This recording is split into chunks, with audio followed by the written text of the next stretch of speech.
جس کی شادی ہو جائے وہ اس بنیادی کیڈر سے نکل جائے گا.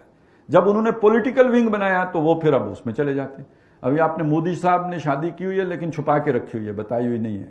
یہ وہی چکر ہے سارا, جو ان کا جو نیوکلس ہے پھر اس میں نہیں رہ سکتے کہ جس نے شادی کر لی ہو.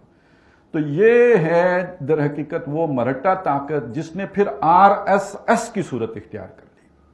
اور اس وقت ان کے جنون کی کیفیت کا اگر آپ نے اندازہ لگانا ہو, پہلے تو ان کی طاقت کا اندازہ لگائیں. طاقت اگر ان کی دیکھنی ہو تو بابری مسجد کی شہادت دیکھیں.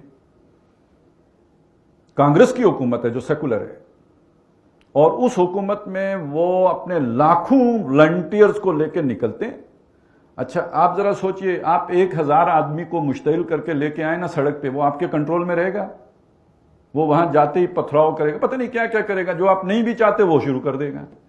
لیکن یہ لاکھوں لوگوں کو لے کے نکلے ہیں, کوئی جلاؤ نہیں, کوئی گھیراؤ نہیں, کوئی فتنہ نہیں, کوئی فساد نہیں. ایودھیا گئے ہیں, مسجد گرایا, واپس آ گئے ہیں. جس مقصد کے لیے گئے وہ پورا کیا, اس کے سوا کچھ بھی نہیں کیا. اس حد تک ڈسپلنڈ اور آرگنائزڈ لوگ ہیں. اور اگر آپ نے دیکھنا ہو کہ ان کی پینیٹریشن سوسائٹی کے اندر کتنی ہے تو وہ ہندوستانی اینکر سے پتہ چلے گا آپ کو. یہ بات میں کیوں کہہ رہا ہوں, آپ نے ان کو ان دنوں سنا ہوگا, وہ معقول لوگ ہی نہیں لگتے, پاگل جنونی لگتے ہیں نا. تو کیوں وہ جنونی بنے ہوئے ہیں؟ یہ جو ٹی وی اینکرز ہوتے ہیں یہ تو در حقیقت جو معاشرے کا ٹرینڈ ہوتا ہے اس کے مطابق بولتے ہیں. یہ ٹرینڈ سیٹر نہیں ہوتے, یہ معاشرے کو کسی رخ پر ڈھالنے والے نہیں ہوتے. انہوں نے دیکھنا یہ ہوتا ہے کہ معاشرے میں کیا شے پسند کی جاتی ہے, ریٹنگ تو اس سے بنے گی نا, لوگ کیا پسند کرتے ہیں. تو اگر وہ آپ کو جنونی صورت میں پاگل پن کے دورے پڑے ہوئے نظر آتے ہیں ان کے اینکر, تو در حقیقت معاشرے کی ڈیمانڈ یہ ہے, معاشرہ پاگل ہو چکا ہوا ہے. کس نے کیا ہے؟ اس راشٹریہ سیوک سنگھ نے کیا ہے. اور اسی کا مظہر یہ ہے کہ یہ الیکشن جیتا ہے, نریندر مودی الیکشن جیتا جو پوری دنیا میں بین تھا, ڈکلیئرڈ ٹیررسٹ. اس لیے کہ گجرات میں جو کچھ اس نے مسلمانوں کے ساتھ کیا, امریکہ میں تو اس کا داخلہ منع تھا. تو اس کے باوجود وہ اس کو انہوں نے الیکشن جتا دیا. اور اب ان کا ذرا تصور ذہن میں لائیں. میں نے آپ کو بتایا ان کی سوچ کیا ہے. ان کی سوچ یہ ہے کہ یہ پوری دھرتی ماتا کس کے لیے ہے؟ ہندو, صرف ہندو کے لیے. لہذا شروع میں ان کا نعرہ تھا آج سے کچھ عرصہ پہلے کہ مسلمان کے 2 استھان, قبرستان یا پاکستان, یا تو پاکستان چلے جاؤ یا قبرستان جانے کے لیے تیار ہو جاؤ. اور اس کی ایک جھلک انہوں نے گجرات میں دکھا دی تھی. لیکن ان کا الٹیمیٹ ایم کیا ہے؟ پاکستان کو بھی ختم کر کے جیسے اسپین سے مسلمانوں کا خاتمہ کیا گیا, پوری دھرتی ماتا کو اس ناپاک وجود سے پاک کر دیا جائے. یہ ان کا الٹیمیٹ گول ہے. لیکن پہلے مرحلے میں وہ کیا کرنے جا رہے ہیں؟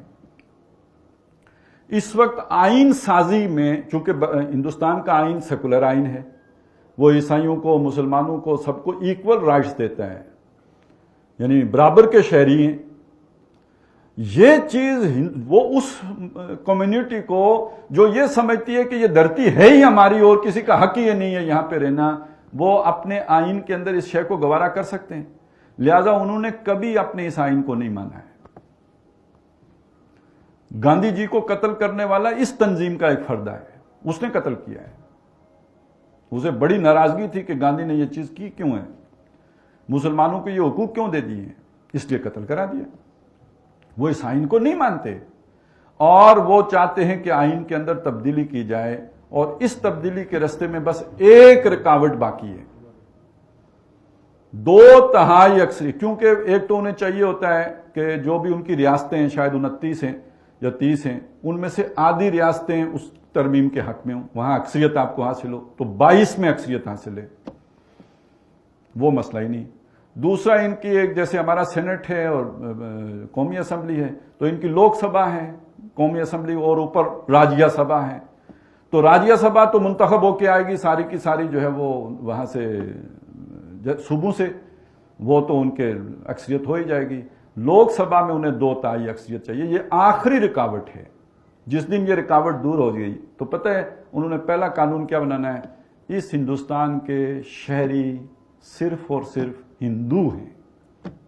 جس کا مطلب کیا ہے، سارے نان ہندو، کیا مسلم، کیا کرسچن، کیا بدھ، جو بھی ہیں باقی سارے، وہ ہندوستان کے شہری ہی نہیں رہیں گے۔ جب وہ شہری ہی نہیں رہیں گے تو وہ کوئی شے پوزیس کرنے کا حق نہیں رکھیں گے۔ آپ زمین کے مالک کسی ملک میں کب بن سکتے ہیں؟ جب آپ اس ملک کے شہری ہوں۔ آپ کا رائٹ ٹو لیو، زندہ رہنے کا حق، تب تک ہے معتبر جب آپ اس ملک کے شہری ہوں۔ آپ شہری نہیں رہے تو اس کے بعد در حقیقت آپ اس ملک میں غلام کی حیثیت سے تو رہ سکتے ہیں، اور غلام بہرحال وہ آقا کی مرضی ہوتی ہے زندہ رکھے یا مار دے، وہ آقا کی مرضی ہوتی ہے کہ اسے کہیں کیمپوں میں رکھے یا یہ کہ سڑکوں پہ چھوڑ دے، وہ تو پھر آقا پہ ڈیپینڈنٹ ہے۔ وہ شہری رہیں گے نہیں، اور جب شہری نہیں رہیں گے تو نہ ان کی املاک ہوں گی، بالکل غلام والا سٹیٹس جو عرب میں تھا۔ اور یہ آپ کو لگے گا کہ بڑی خیالی سی بات ہے، لیکن ذرا آپ برما کا تو سفر کر کے دیکھیں، وہاں مسلمانوں کے ساتھ یہ ہو چکا ہے، ان کے شہری حقوق ساقط کیے جا چکے ہیں، اور وہ خبریں آپ پڑھ چکے ہیں جو کچھ برما میں ہوا، اور اس کے پیچھے یہی ذہنیت ہے۔ اور یہاں آ کے اب جو جوڑتا ہے